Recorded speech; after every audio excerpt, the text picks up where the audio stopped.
Welcome everyone. This is a program that I've put together about Jean Adriel, one of Baba's old lovers from the West. I know that some of you here met her at one point. How many met Jean? Okay. A number of people met her. Where was it that you met her, Fred? At the hospital when she was in her last days. Okay. Reseda also. In the hospital? The Hospital. Hospital. I was her gardener before the hospital. Yes, and Kent and I knew Jean in the early days. So Kent has some stories also, and I'm going to invite him just to chime in as he wishes and when he wishes when we come to that part of the program. But I trust you've all heard the name Jean Adriel? Yeah. Mm-hmm. Mostly, everybody? If for no other reason, then you've seen this book, Avatar, which Jean wrote. It was published in 1947. This is a reprint from Meher Baba Information. They reprinted it in the early 70s. It's been generally out of print for a while. It is available online in PDF format. You can download it and put it on your Kindle or your whatever you might want to read it on.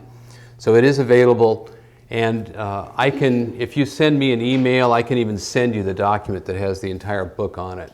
So if you send an email to jpage@mac.com, then I'll just send you that. I'll send you the book. Yes. Didn't the LA Center used to have the copyright? We did have the copyright at one time. It was given then to Mayor Prasad, and it's probably in the public domain right now, I'm guessing. But Rick Chapman said that he has a whole lot of these in storage somewhere, and he said at some point in the future he'll bring them out of storage. By the way, when we first were getting these books, this paperback wasn't out and it wasn't being published by Meher Baba Information. It was instead being published by a small esoteric publisher in Santa Barbara, the J.F. Rowney Press. And the original publication, the first two prints of it, were beautiful. Some of you probably remember these old hardbacks that were they were exquisite. The binding was wonderful, the paper, even the typography, they were very, very well done.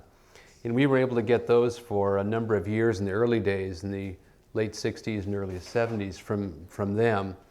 Then finally they ran out. And as they were running out, they used a little bit of coercion on us. Knowing how much we wanted them, they say, well, we might be able to find a couple for you if you'll buy a couple of these other books that we have. So we said, oh, all right. So that was the way that we were able to get some of the old copies of Avatar at the time. But now, of course, they've completely run out. I do have an old copy somewhere, a hardbound one, that Jean autographed. Wow. And in the front of it, she said something about, she used the expression, in the safe harbor of his love. I forget, but the exact wording of it, but it was beautiful. Jean wrote a second book, which I'll mention a little bit later, called Soaring Sunward. It was a book that she wrote, I think, in the early 1960s. It was, I believe, a Vanity Press kind of book that, in contrast to the wonderful binding and typography and all that in the first one, this one was not done so well, and it's even has some typos in it and things. But this gives a lot more of her later experiences after having, quote unquote, left Baba, and it's another book. So just letting you know about Soaring Sunward. I have a lot of information just as an overview, I want to start by giving a little bit of her life, which I'll do. And the best place really to get just an overview is from the Awakener magazine. Phyllis Frederick did this volume called Women in the West. And one of the people she profiled was Jean. This is available online. I think it's the awakenermagazine.com. Is that what it is, Reggie? .org. Yeah, you can easily find it. You can print all these. You can do a search through them. So all the information that's in here, a bit of which I'm going to read, because Phyllis did a beautiful overview of her life. It's all available. So, and then I have a number of other special personal things from Jean that I have here, and I'll tell you a lot of stories that I recorded in my many experiences with her. I wrote a lot of them down contemporaneously, stories that she would tell me about her life with Baba.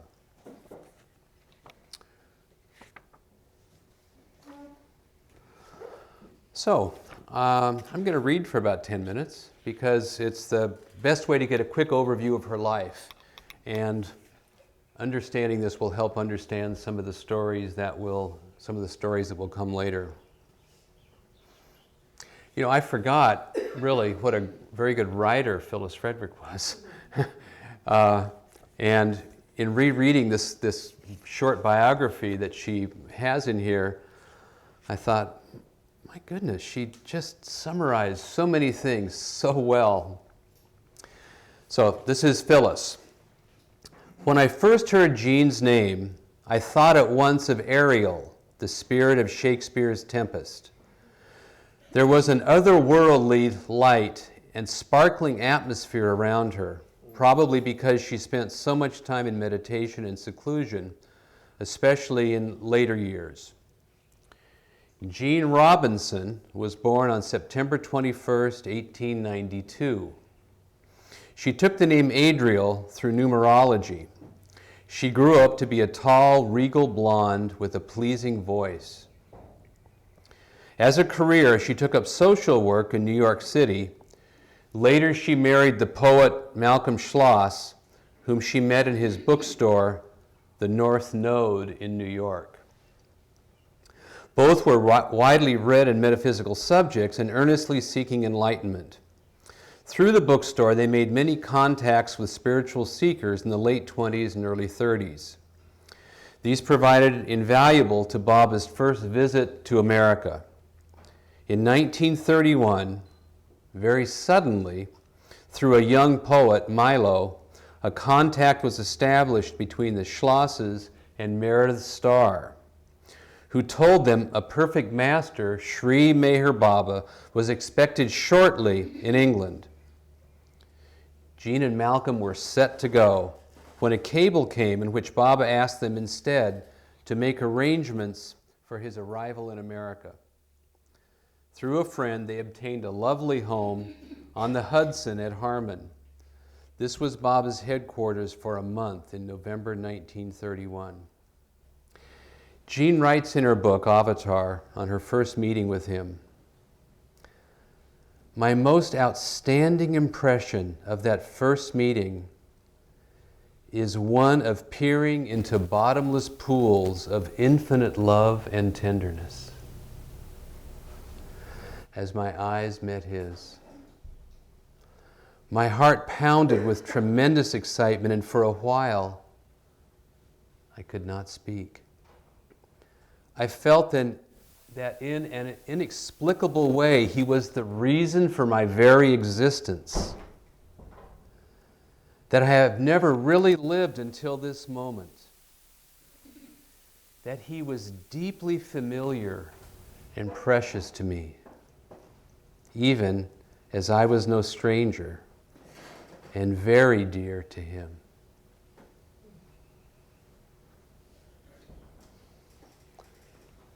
Can we all say this?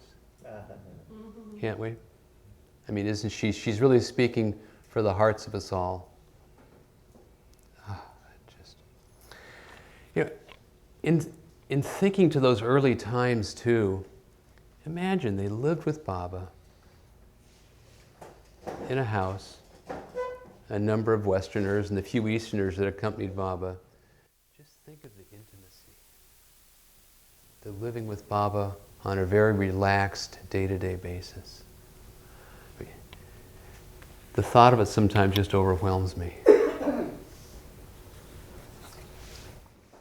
Baba stayed a month at Harmon, and meeting many individuals, contacts of the Schlosses, including Princess Machiavelli and Elizabeth Patterson. It was a time of intense unfoldment for both Malcolm and Jean. It took Malcolm, skeptical of the need for any outer masters, longer to surrender. 11 days, he reports.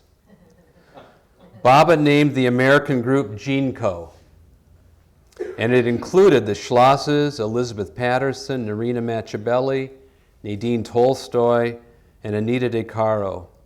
He intimated they were all in his circle. Of course, Baba put Jean and Malcolm to the test. His usual test in those days, the swiftly changing plans, the so-called broken promise. On his second visit to the West in 1933, many contacts had been made with the Hollywood film world. It was Jean who stood beside Baba at the Hollywood Knickerbocker and introduced the screen luminaries to him, among many others.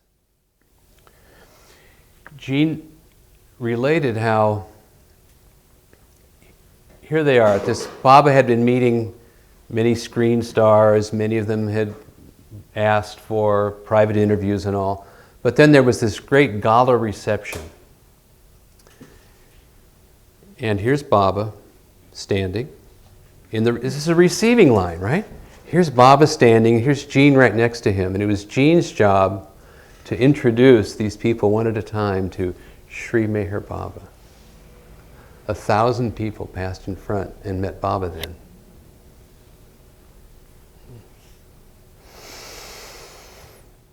Baba left for China, promising to return and break his silence in the Hollywood Bowl. Introduced over the radio by Mary Pickford. It's easy to smile now, but all took it seriously then, expecting instant God realization. Some even had elaborate dresses made. At least Narina got some use out of hers. She used to lecture in it. An all-white gown. Suddenly, Baba's plans to return to California were canceled, leaving the Schlosses to face the music. Almost all of the new contacts left, disillusioned, including 2 astrologers, Dane Rudhyar and Mark Edmund Jones, in whose home Baba had stayed. Dane Rudhyar had cast Baba's horoscope and seen him as the great world teacher of the age. But the Schlosses were made of sterner stuff, as the cliche goes. They were called to Europe and took part in Baba's visits there, notably at Cannes. Jean, in poor health, Jean was always in poor health, just about. She had a very weak physical constitution and was often on very elaborate diets that I used to go shopping for. The various foods. Zucchini. My God, all the organic zucchini. Let's see. Jean, in poor health, was in seclusion and missed many of the outings with Baba. I recall one meditation Baba gave her. Jean is not the body. Jean is soul. The reward of many deep inner experiences of the Master, perhaps, made up for her physical weakness.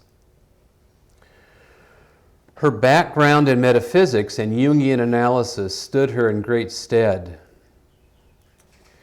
She could understand how Baba brought up the shadow side of the disciples in their clashes and moods. She and Malcolm were invited to Nasik to join the Western ashram, one of 2 Western couples. It is hard enough to follow the spiritual path alone, but to walk it in tandem is doubly difficult. For example, when Baba worked on Malcolm's ego, often through his importance as a writer, he worked on Jean's as well, and vice versa. There's an interesting photo here too. You can't see it well from there, but you'll be able to see it online, of Jean up at Mayher Mount in 1949. Jean was one of those ones who was waiting for Baba in 1952 as Baba was coming from Myrtle Beach across the country when he had his accident. But she and a number of the others in California were waiting there for him.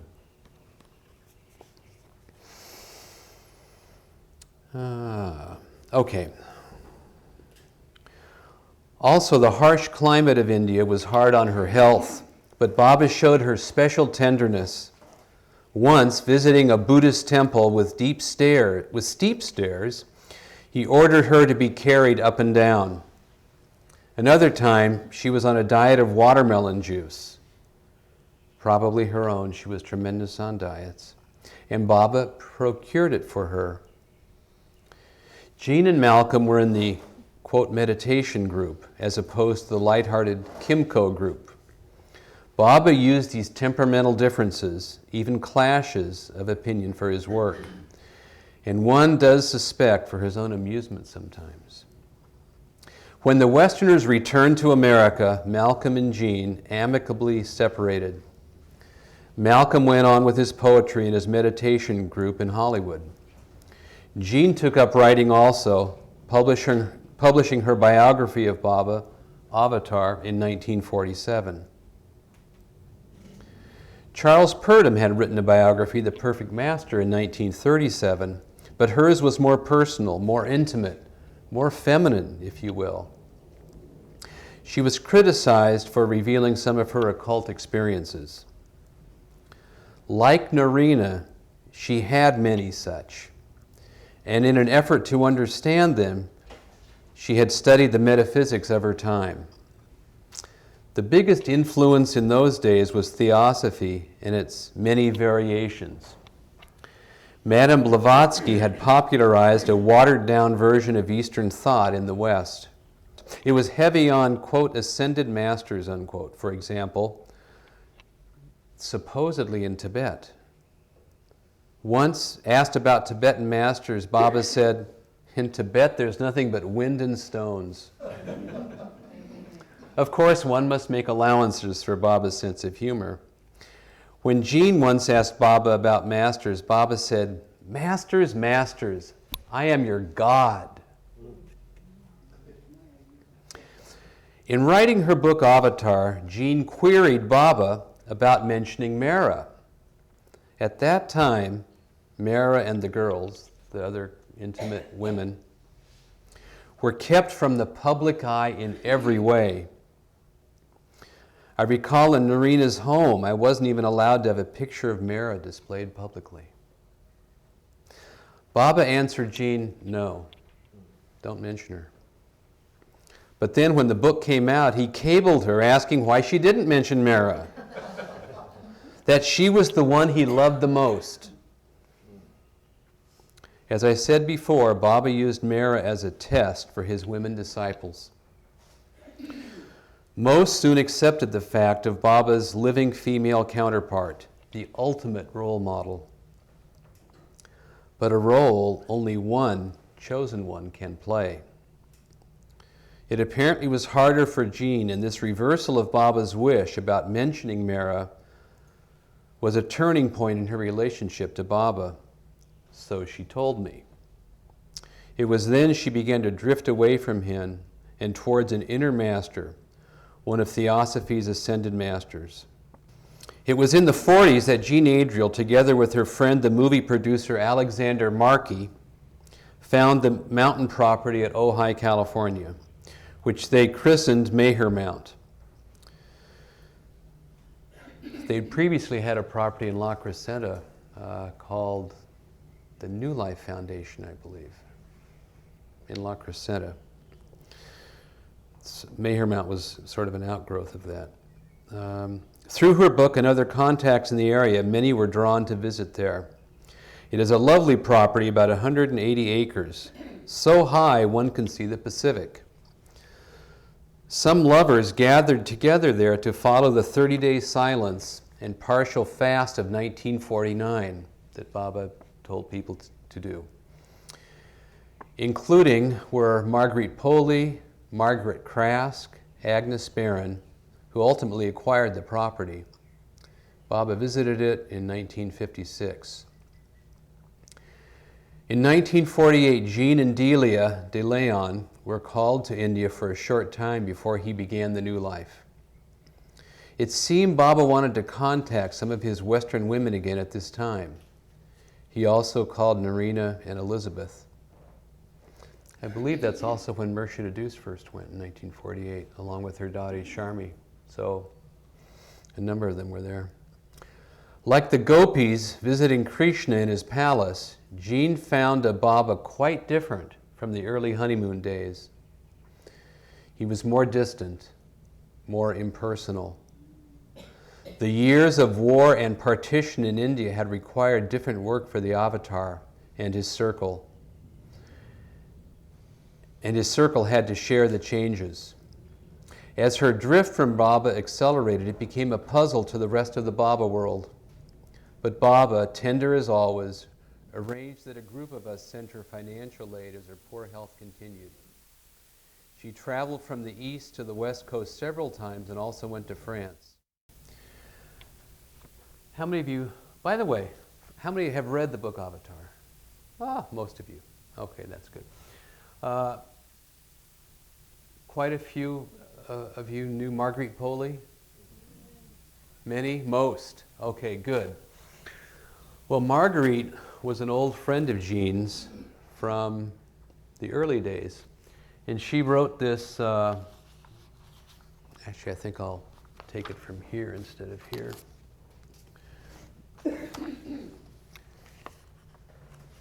She typed this message about Jean, which Phyllis put in the Awakener.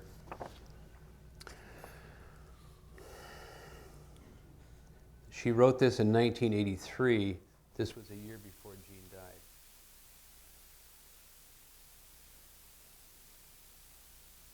She says, I'd like to start by mentioning the book that Jean wrote, Avatar. This is how she wrote its dedication. To the living Christ, whose beauty the very heavens cannot contain, but whose presence may be found in every humble, loving heart. So that's the preface here. Is it possible to have read this book without feeling a tug in one's innermost being? Baba indeed blessed it, wishing it given to the world. This was in 1946. Since then, the book Avatar has served and still does as a magnet, drawing irresistibly souls to Meher Baba. I met Jean Adriel in September 1947. I had driven a mutual friend to Meher Mount in Upper Ojai, California. This friend of mine purchased the recently published Avatar. Subsequently, this narrative was loaned to me, and in turn, it revealed to me who Baba is.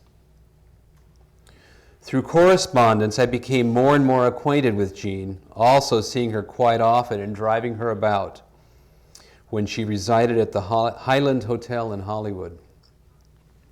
Through correspondence, I became more and more acquainted with Jean, also seeing her quite often and driving her about when she resided. I just read that. I found Jean regal looking. I found her regal looking, strong-willed. She was very strong-willed. Witty, endowed with a great sense of humor, and not in the best of health. I particularly enjoyed driving her to Meher Mount on several occasions as I would hear all those Baba stories, some quite awesome as to how a master works. Naturally, she had humorous ones also. Then Jean went to India in 1948 in seventh heaven to be reunited with the beloved. Back she was at the Highland Hotel in December of that year. Then, during all of July 1949, a group of us stayed at Meher Mount to observe silence as Baba had prescribed. Jean and Agnes Barron were presiding. We all kept quite busy with various tasks. The daily highlight happened in the lovely evening when we gathered to meditate, at the end of which Jean would play a beautiful rendition of the Song of India. I assure you this was very stirring.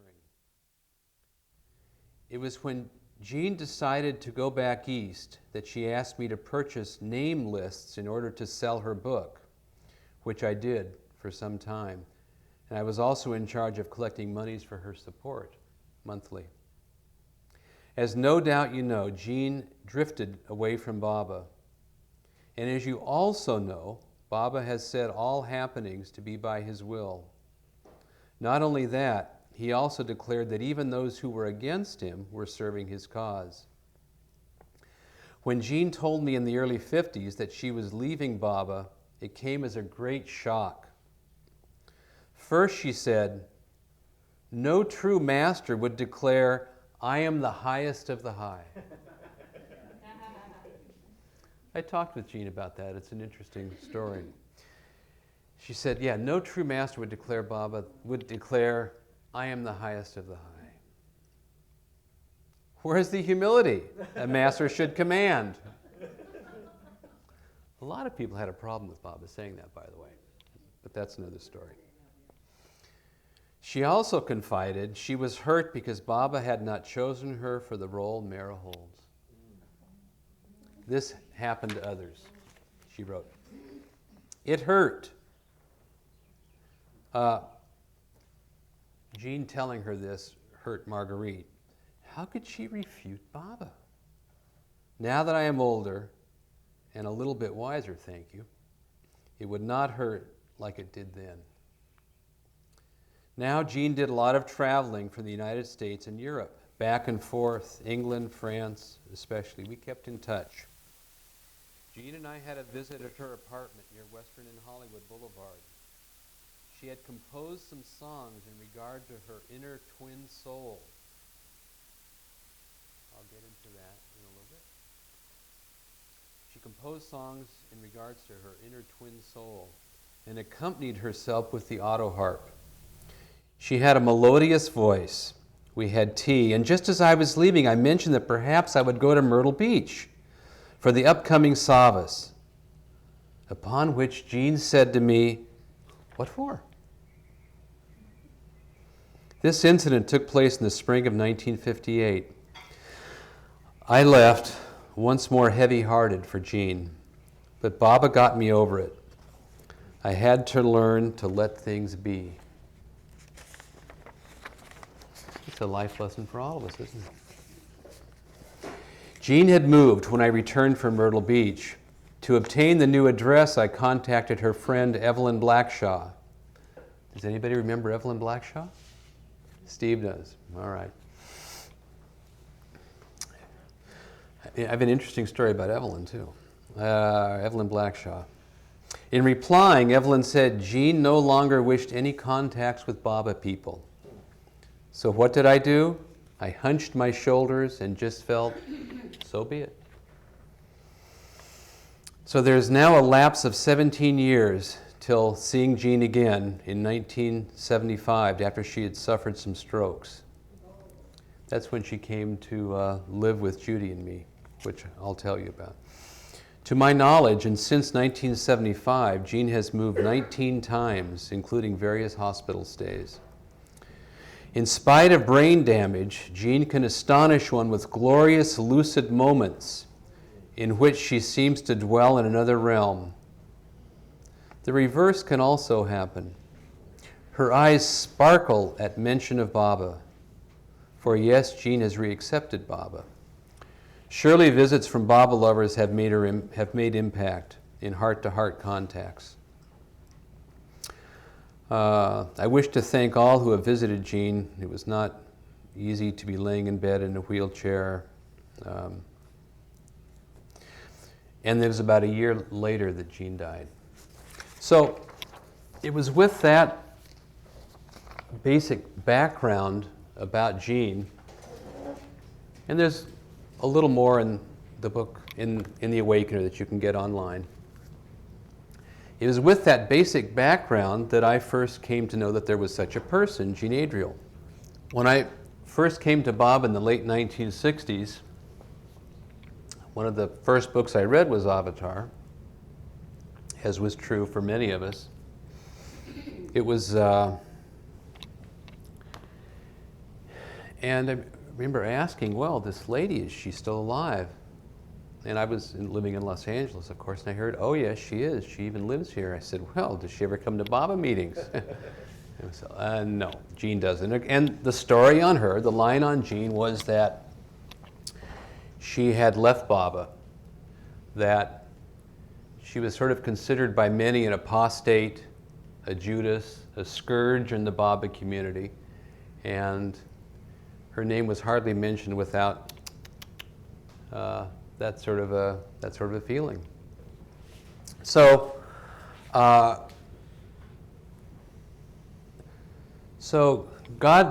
bless him, Jack Small, who shows up in this picture right here,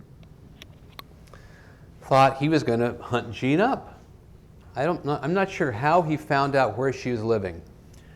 And this was in the latter part of 1969 or early 1970. So Jack went out and he found Jean. He just went up and just knocked on her door. And he introduced himself, and Jack's an ingratiating kind of guy. And so and Jack and I were friends. I found out he did that. I said, well, I'd like to meet her. So I was able to get together with her. Maybe it was with Jack the first time. I can't say. This must have been in the late 1969, early 1970. I'm not sure which. But when Jean and I met, there was an obvious affinity that we had. We just had a very easy and immediate rapport, I guess it would be. I think one of the things that helped in that is I never had a difficulty accepting Jean exactly as she was. And a great many of the Baba lovers whom she would meet kept wanting her to repent for her wrongs, wanting her to admit that she had made a mistake, that she shouldn't have done what she did, wanted to look askance at her. And that's why her door was often closed towards many Baba people in general, because they wanted to sort of quiz her as to why she left Baba and what was wrong with her. I'm dramatizing that a little bit, but not entirely. There was quite a bit of that feeling. But I just loved being around her. The atmosphere around Jean was very sparkling. Now, and I have a lot of stories that I recorded in those early years with her that I'm going to get to, but I'd like to hear, Kent, you spent time with Jean. Can you tell a little bit about your experiences with her, and a little bit about the atmosphere and what your impressions were? His dad and my dad were buddies. You know, they were up in the score booth doing the records keeping, and John was on one team trying to strike me out, and I was trying to get a hit off him. But anyway, so and we went to high school together, went to college together. Weren't the best of friends, but we ran a little bit in the same circle. And so we were at PCC, and he had a cabin up in the woods, up above in Santa Anita Canyon. And my buddies and I would party Friday and Saturday night, and we'd go up and recover at John's place. It was nice and peaceful and quiet up there. So we spent many weekends together. And that was actually when I was looking for John up there. There had been a huge storm similar to what we had, last Christmas. It's a 40-year rain. And not knowing that he'd been flushed out of his cabin, he wasn't there. The door was open. I'm all, John, it's a 20-minute hike at the top of the hill down to his cabin. John, hey, nobody there. Door was open, walked in, and immediately there was an issue of the Rolling Stone on the table across the room. I went right over to it, opened it up, and it said Avatar Mayor Baba has dropped his body. This was, January 31st.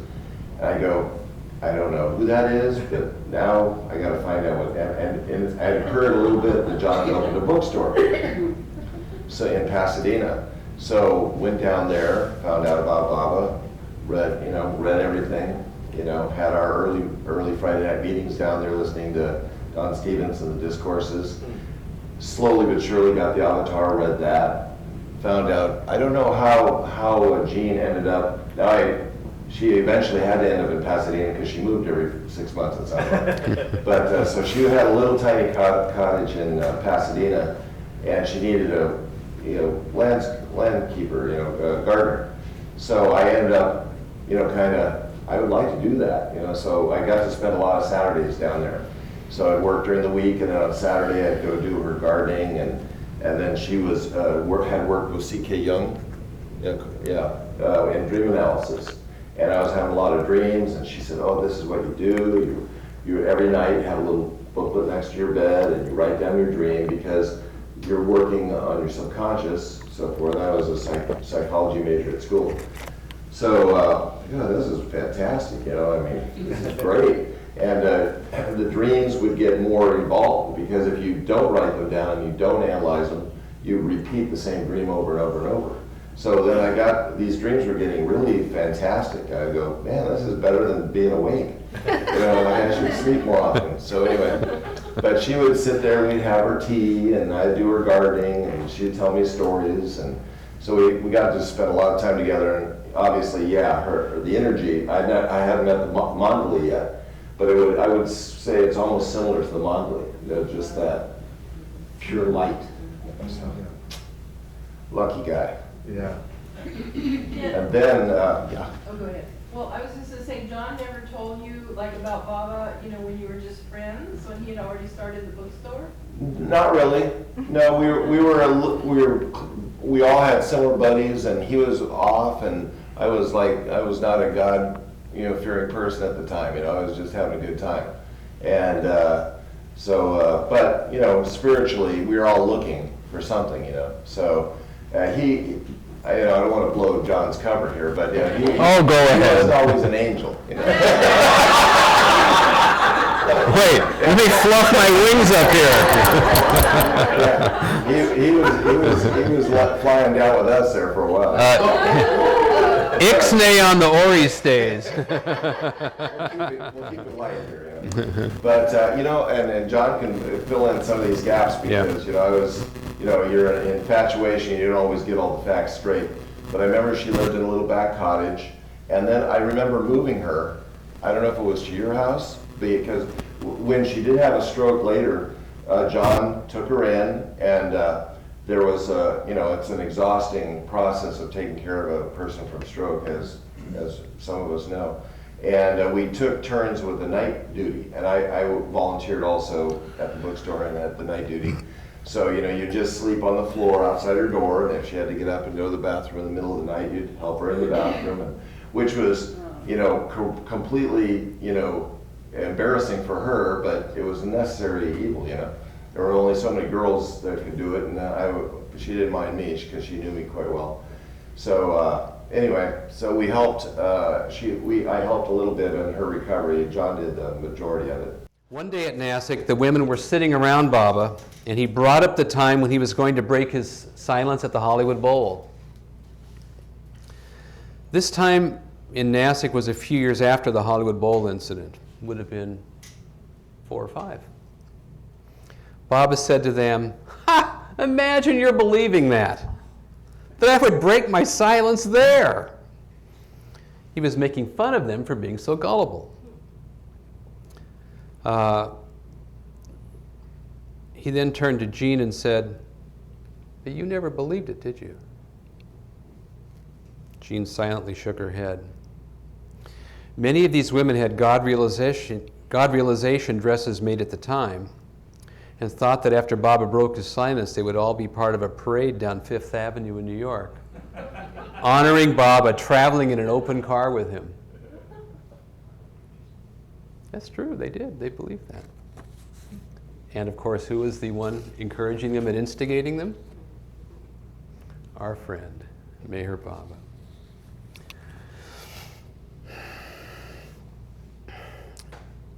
Jean once said that Baba took the women to some caves, maybe it was Elora, and there were some carvings on the wall there of a woman saint or goddess or something like that. You know, on the wall they'd have all these carvings and things. And she looked at this one and she said she started to cry. And she turned to Baba and she said, "Baba, that's me." And she said Baba turned to her and said, "Yeah, it was."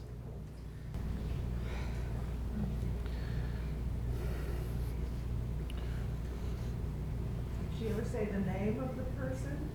I don't think she knew. It was just looking at some carving and she just kind of recognized.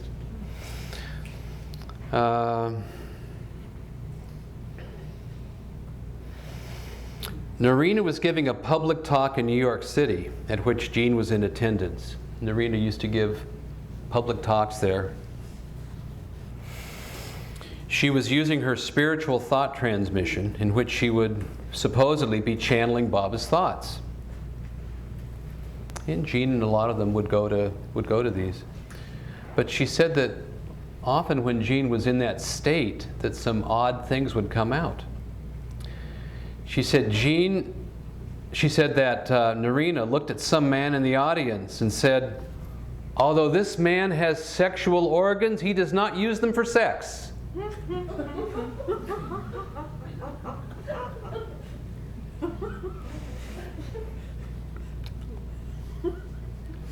Yeah, these are some odd experiences. Jean and Narina had been best friends for years before Baba. Later on, with Narina's extended stays in India and her presence as a spokesperson for Baba, she started telling people what they had to do. She started giving orders to people, and I know that Phyllis and Adele, when they were living with her, Narina was, you know, the one, kind of like their master. I mean, giving orders and all that. But she started telling people what they had to do as though they were orders from Baba. She said most people accepted this, but Jean did not. Believe me, Jean would never take orders from anybody except Baba. She was, you know, like this. There was quite a fracas, and finally a letter was written to Baba. And Baba responded that no, Jean didn't have to be obedient to Narina.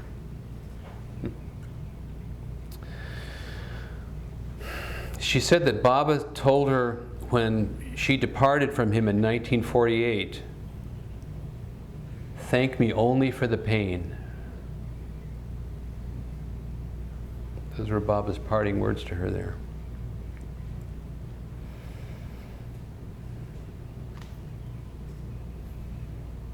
Okay. It's another old story. I think it was from Nasik, although I didn't record what she said the outer circumstance it was.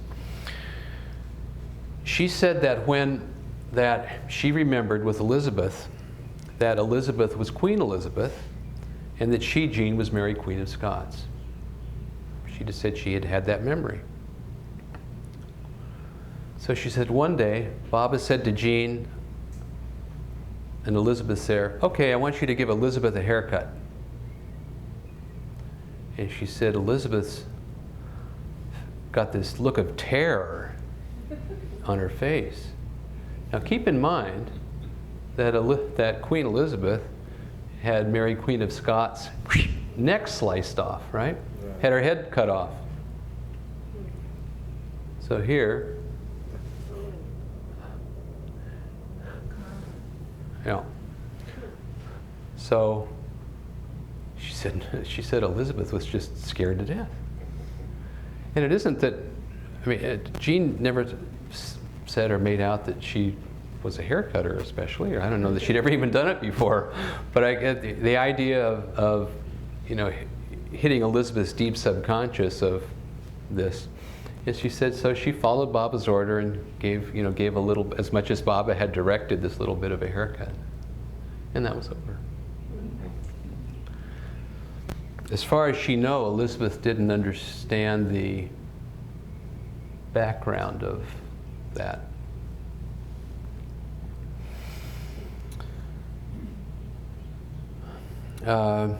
Jean did say that she never left Baba, only that she didn't understand him.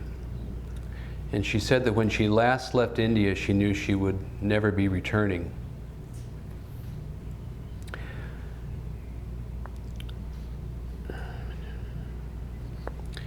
Now, Jean did drift away from Baba, there's no doubt about it. Drifted away from him outwardly and perhaps even inwardly. Some of it is a bit contradictory, some of the things that one would hear. She said she never did, but she certainly thought there was no point in seeing Meher Baba again after 1952. Now, she did meet Baba. Her last meeting was actually in the United States in 1952. Remember I said that she was one of those waiting here at Meher Mount for Baba's visit. Baba was going to go stay in Meher Mount in 1952, and she was one of those waiting when Baba had the accident. Then, when Baba went back to New York, and he stayed in convalesced in New York for quite a while, and she met Baba for the last time there, and she went to see him, and she'd been having all of these kind of, and she did periodically, all through her life, I guess. Her physical health tended to be poor. She had sort of a poor vitality. Yet she was very sensitive. She wasn't psychic, but she was very sensitive to things. And she said at times she felt like dark forces were attacking her.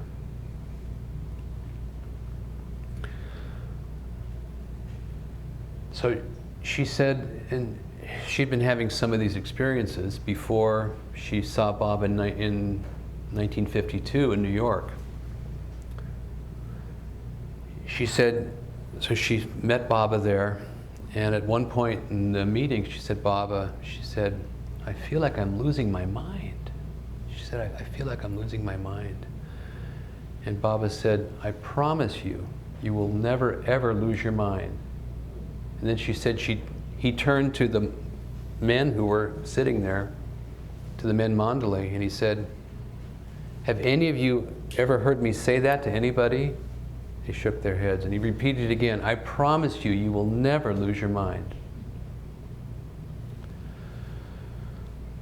So what happened to her?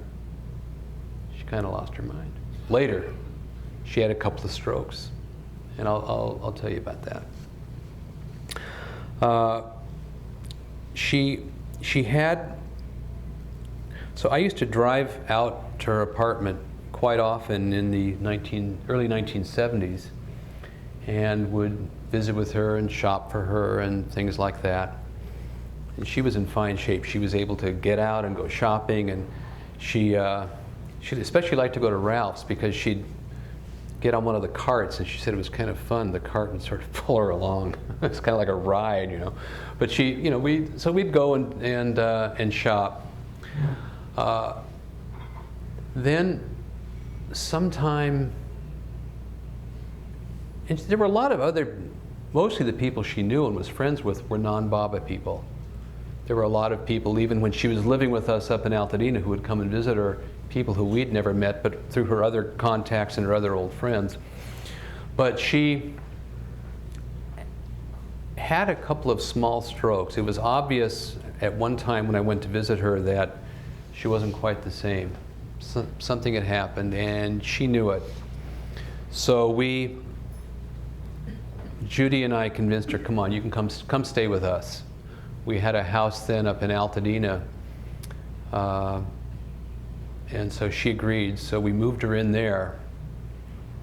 But before she moved in, a social worker came to visit us, and Jack Small, who was her legal representative, was there also to sort of meet with the social worker and me, and we'd said how she'd had a couple of strokes, and the social worker said, oh, well, you better watch out that she, you know, is she asked, is she paranoid or anything?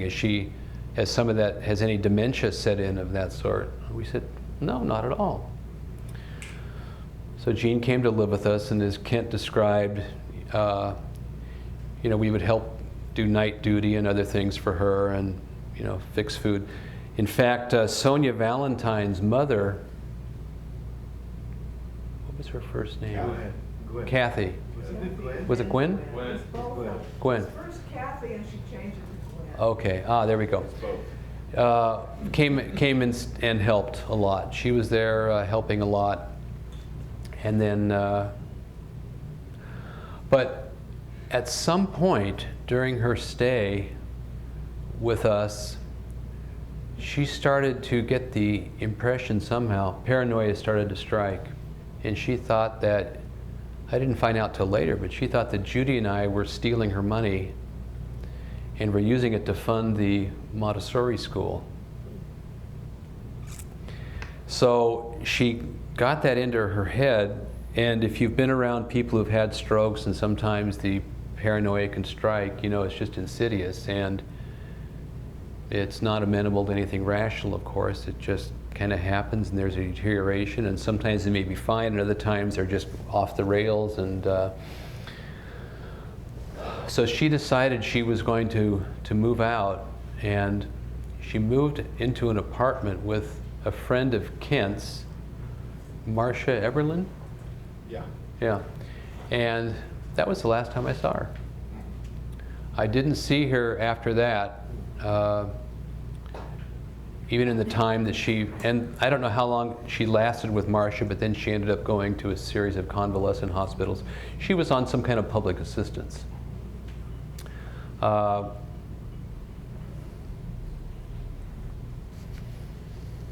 Evelyn Blackshaw.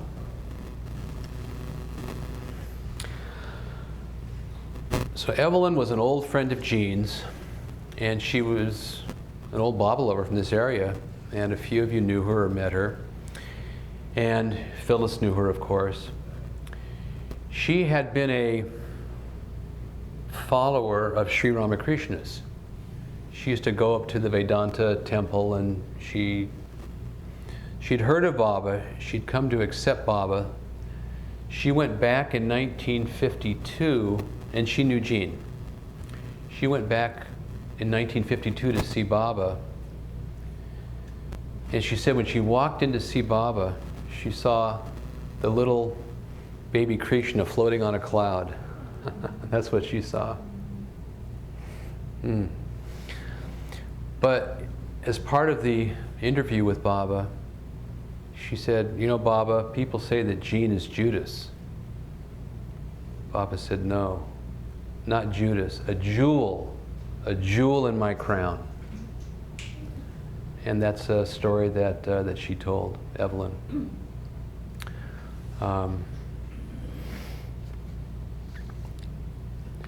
Now, one thing that had happened with Jean, she went to see Baba in 1948 after she'd written this book, Avatar. It was sort of her big gift to Baba, and really everybody loved it. It was a great book. And what she saw with Baba and the Mandali, as Phyllis said, Baba was much more impersonal then. It wasn't that intimate companion who she and the other Western women had known for all those earlier years. Instead, he was very impersonal. He and the Mandali had spent a great deal of the 1940s traveling by foot all over India on these must tours and all kinds of travels. And they were very exhausted and beat up. The Mandali were, in fact, Erich was so exhausted and beat up, he refused to go with Baba on the New Life. No, to America. Excuse me, to America, I'm sorry. That was just after the New Life. He refused to come in 52. And Jean's ideas about spirituality were a bit different than the average, whatever the average Baba lover is. But because of her previous experiences, her previous spiritual experiences, of which you can, read about, she knew that God was everybody's birthright. And the idea, and also you couple her feeling about having a master's great, but really, God is my birthright, is everybody's birthright, and coupling that with her deep study of Western psychology, and Fritz Kuhnkollen, Carl Jung, and all these avant-garde psychologists at the time with whom she studied, it had seemed to her, I think, like a lot of Baba lovers were just projecting something onto Baba, even though Baba was real, that after all, the goal of life is to become God. The goal of life is God realization. You get on the seventh plane, the goal of life isn't to worship another being. Now for us, I won't get into the dynamics of how any of us may feel about that, but when she came and she saw Baba then, and these exhausted Mandali, she saw Mandali who didn't express any of the attributes that one might expect of people who were living with the avatar. These guys were beat up, they were haggard, they seemed to show no joy of life. And all of this just kind of went into her mind to sort of say, this isn't for me. This was for me, but it's not for me. When she came back as she was coming back to the United States in 1948, she said that this voice, she started hearing this voice and this name actually resonating in her being over and over and over again. And this name, she said, was Rakoxi. And you remember that painting she had? Right. You remember that painting Yeah. that she'd painted of him? Well, she said that this being, this unincarnate,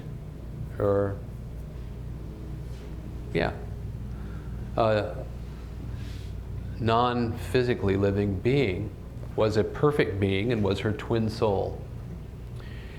She said that the first part of her life was destined for this relationship with Baba, and that the second part of her life was for her inner kind of relationship with this other being, this other fellow. She said that when she was a little girl, that she would see at the foot of her bed sometimes Baba and this other fellow, Rakoxi, standing there in front of her bed when she was a little girl, kind of talking with each other and gesturing towards Jean. She said that this fellow had been the Comte de Saint-Germain, this famous kind of legendary person during the French Revolution. And I can say just this much, that always Jean and I, the times that we would spend together, there would always be a period of meditation. There would always be a period of quiet when we would just kind of close our eyes. And as soon as we would close our eyes, the room just filled up. It just was full and vibrant and blissful, and you could just feel these energies there. Nothing psychic, nothing but just this divine bliss and this wonderful energy. Sometimes it kind of had slightly different flavors to it, or slightly different sense to it. But there was absolutely a radiance that would come there when we would be quiet together. And plus, just, Phyllis once said, she said, John, I feel like Jean was your spiritual mother. So there was just always that affinity that we had for each other, an instant love and recognition and acceptance. Now, for Baba lovers, it's hard to reconcile these impressions that Jean had about this other fellow, Rakoczy. Was it something that was a projection of her own imagination? Some people would think that. There are a lot of ideas, and anybody can figure out whatever they want. The question comes, is it possible for there to be perfect spiritual beings who are not physically incarnate? Well, and Baba people would say, well, no. Baba said there are 5 perfect masters and the avatar, and that's it. Well, in God Speaks, Baba said, on earth at all times there are 56 God-realized beings. Not 5, 56. 5 of whom are perfect masters who conduct the affairs of the universe but play a secondary role when the avatar is on earth. Besides those 5 perfect masters, there are, I think, 1 Jivan Mukta and 2 Brahmi Bhoots he talks about. But if you do the math, 56 minus 5 minus 3, there are how many other perfect beings? 44? Baba referred to 2 masters of the West when he arrived in England on the Star of India. Okay. So if you take 56, you subtract 5, it's 51. You subtract 3 more, there's 48. So there are 48 spiritually perfect beings with no public outer role. Where, what, who knows? Baba didn't explain any of that, and we can imagine whatever we want or not imagine whatever we want. It was one of those many, many, many things that Baba never spoke about. And that he didn't want, it was obvious that for us, Baba wanted us to focus on him. So was this fellow one of those? I don't know. Can't say. Yes? At the time she was with you, was she involved with Saint Germain? Is that during Oh yeah, was yeah, that with yeah. her life? No, that never left. That never left. I didn't hear the question, Nancy. Could you say it a little louder, please? For her, she's recording it also. Could you repeat the question? I asked if Jean was with Saint Germain for the time she was with you for the remainder of her life, and also because I thought I had been told that she came back to Baba before she dropped the body. She did. When the entire time that I knew her, she talked about Baba as the avatar. There's no doubt about it. She talked about him as the avatar. She loved him. When she spoke about him, it was always full of love. For her, there was no dichotomy that there was this other being also. She said she had a dual role. Yeah. Simple as that. She had a dual role. And that was just it. He was very much a part of her life. Yeah. Well, I don't even know if you know this. Yeah. Did she believe, because she was angry with Baba, he left because he did not give her God realization? That was my understanding.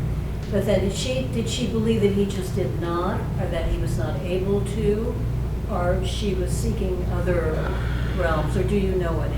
Well, she wasn't mad that Baba didn't give her God realization. She certainly wanted that. For most of the rest of us, we don't care 2 beans about God realization. You know, that doesn't quite enter, even though at the back of our minds we may know that, yep, that's going to happen at some point. But it is, Ken, I'm sure. Way back. Well, it's our destiny. You want it, you don't want it, you're getting it, right? But for us, that isn't something we're really focused on, so much. But for Jean, because of her prior experiences, especially before coming to Baba, and she'd had these incredible experiences, that she certainly wanted God realization. I never got the sense from her that she thought that Baba should have given it to her at some point in particular. Oh, that's the story I've heard all these years. Yeah. That's why she left. No, it's clear that she had some pique about not being about Mara. Something to do with that. And then at that same time, this other guy is coming into her life on sort of an internal basis. So, there are a lot of different ideas about that. This was written in 1982, 2 years before Jean died. Dearest Jean, a very loving Jai Baba to you from all your Merazad family. You are always remembered by us, for you are dear to us because of your love for beloved Baba. In this life, you have advanced much through this love for Baba and the suffering you are going through. Remember, she was in convalescent hospital at the time. And the suffering you are going through, yet remembering him constantly. This has brought you a long way in your journey to beloved Meher Baba. He is the one who will guide you to the goal. Keep remembering and repeating his dear name, Meher Baba, all the time, for he is the one reality. Know that Baba loves you and keep him as your constant companion, especially now that you have most need of him. Each and all of your Merazad family send much, much love to you and beloved Meher Baba's all-pervading love. That would be a nice letter to get, wouldn't it? Now, I have this was way back in the days before email, of course. And it's also interesting to know that, or to keep in mind, that when we first started visiting Jean, she was almost 80. When I first met her, she was 78. In remarkable good health and good spirits, considering, with a very loved humor and self-deprecating humor. But like I said, I used to help her a lot, and so and the way we would communicate sometimes was by sending a letter. Remember when people used to send letters? This was 1974, and of course everything is in that trademark color or ink of hers. John dear, there are no suitable words to express my eternal gratitude to you for the exquisite communicating which you have recently sent me. Maybe I must have sent her something. I don't know what. Which you have recently sent me. Beyond all others whom I know at this time, your loving understanding of the strange and difficult hours which my peculiar role thrusts upon me is unique and elicits from me a thanksgiving to God, which shall remain with me forever, forevermore.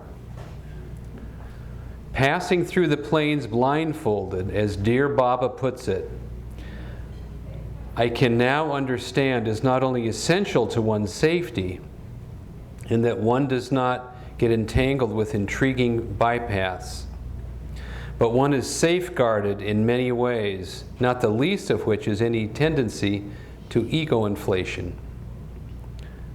One knows what one knows, and it can never really be put into words. Nor should one try to express the inexpressible. Yet there is always the deep yearning that those who come close outwardly should share, at least somewhat, in the heavenly frequency one gradually moves into. But alas, this rarely happens.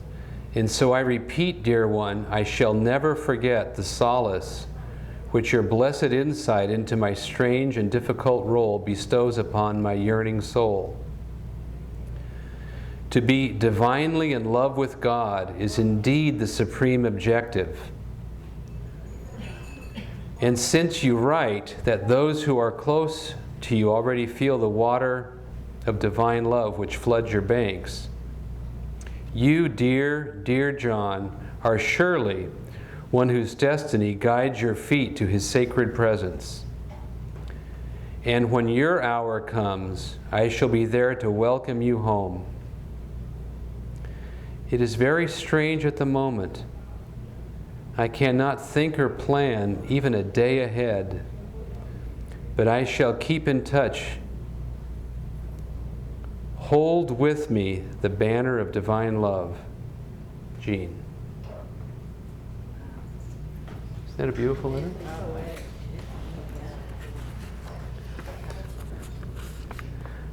By the way, her name, she began to sign her name Jeanne, double N and a silent E at the end, because she said when she was living in France for a while, she'd get a letter to Jean Adriel, and the postman would not give it to her because Jean is a man's name, and she's a woman. So she had to get her name changed so that she could receive mail when she was in France. Are there any questions that anybody has? I know our time is out, maybe half over. I have plenty of things that I could say, but I think I'll just... Steve. Yes, you mentioned earlier that you had a story for us. Oh. Your conversation with Jean about Bob saying he was the highest of the high. Ah, that's right. Ah, and that brings me to something in here. Thank you. Good. It ties me into something in here. In here, and by the way, in here, Jean has a section about Baba and about the meeting of Baba in the late 40s. She doesn't mention Mayor Baba, but it's obvious that's who she's talking about. And this whole book is like a thinly disguised autobiography of hers. And in there, she says,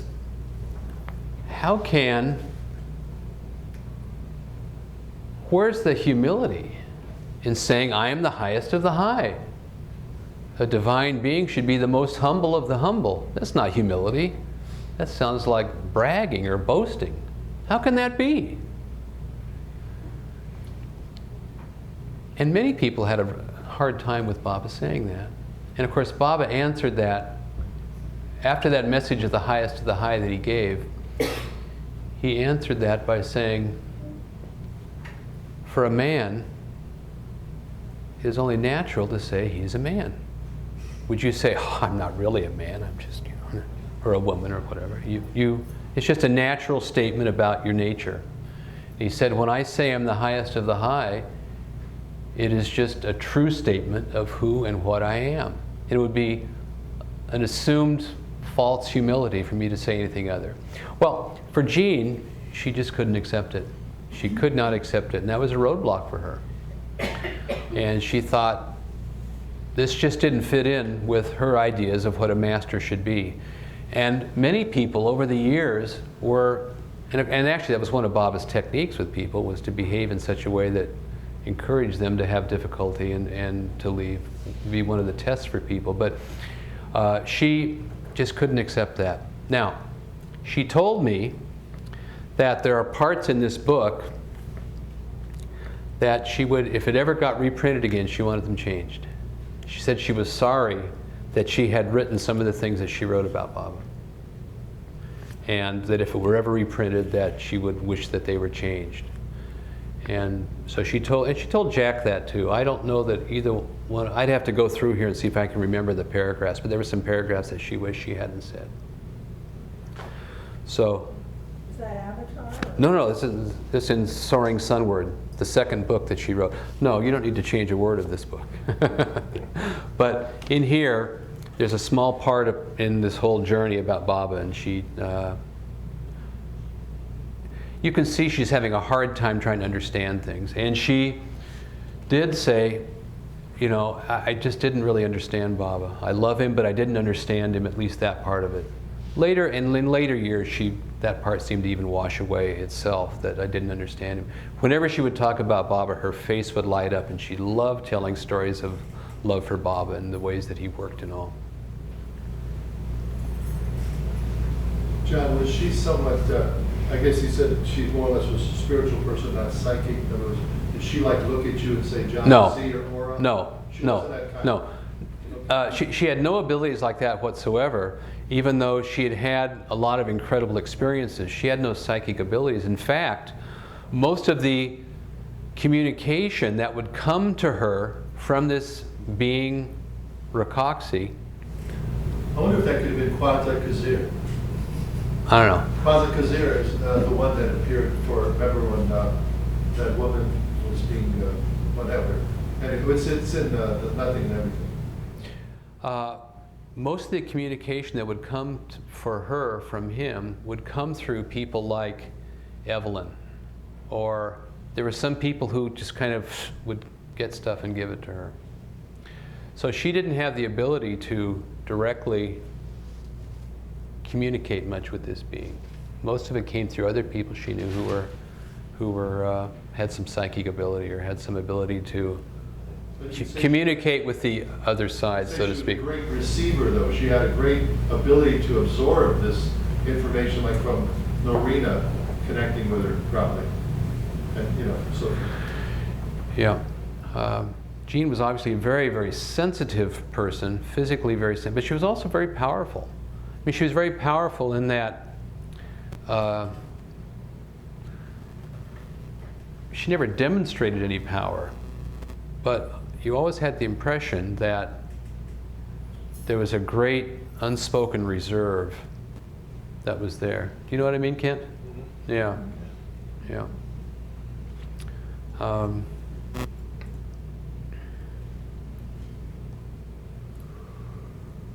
So, anybody else have any questions about Jean?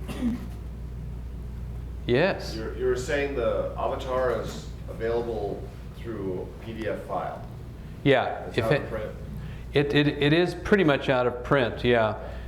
You can download it from the Trust website if you know how to navigate through their site and find it, or you can, in the Trust site, it's in 3 different downloads, 3 different parts.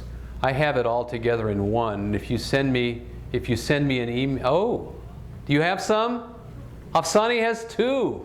So anybody can gone. Good. Okay, $100 each, yes. For those who aren't the first lucky 2, if you send me an email, jpage@mac.com, and say that you want it in PDF form, I'll send you the book in PDF form. It's a small file, and you can read it on your Kindle or your iPad or your smartphone or whatever you want, or your computer for that matter. So, let me end with May I just ask a one more? poem. Yes, please do. What was the date that she wrote you that letter?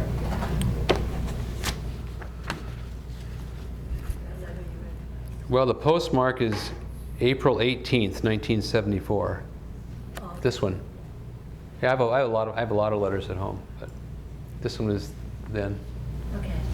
No, I thought that was like your last communication with her. That's what I was. My last communication with her was not good. She thought I was stealing from her, so that was unpleasant.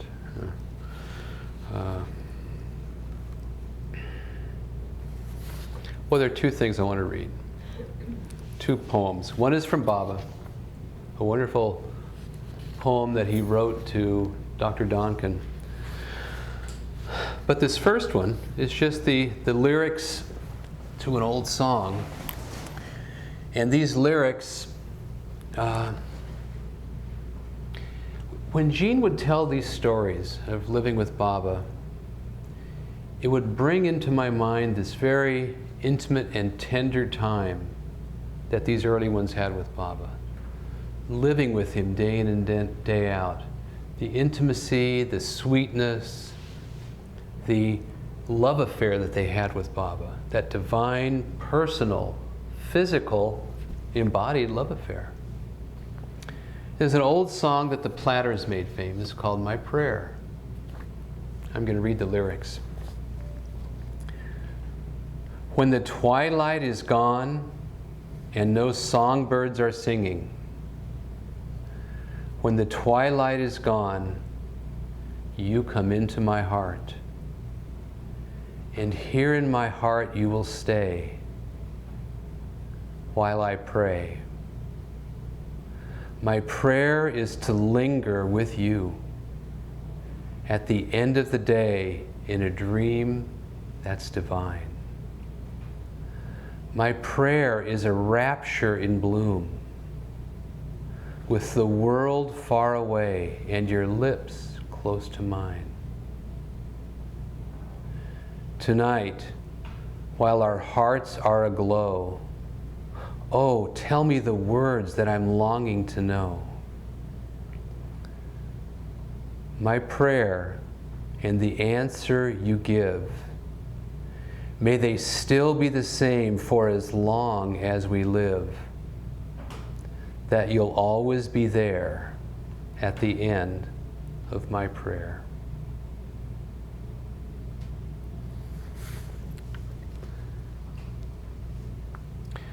Now, in 1944, Baba's gift to Dr. Donkin. This is his gift to Dr. Donkin. Whether you come to one of the 4 places I mentioned previously, or you are sent to Mecca, Medina, Morocco, in short, whatever happens to you, I bless your faith in me and your love for me to remain stronger than ever. Now, this is the poem that Baba wrote to him. In the moonlight, just you and me. When everything is bright, just you and me. In darkness or in light, just you and me. In wrong or in right, just you and me. When devil is in flight, just you and me. When God is in sight, just you and me. When truth is all might, just you and me. When difficulties are slight, just you and me. In corners all tight, just you and me.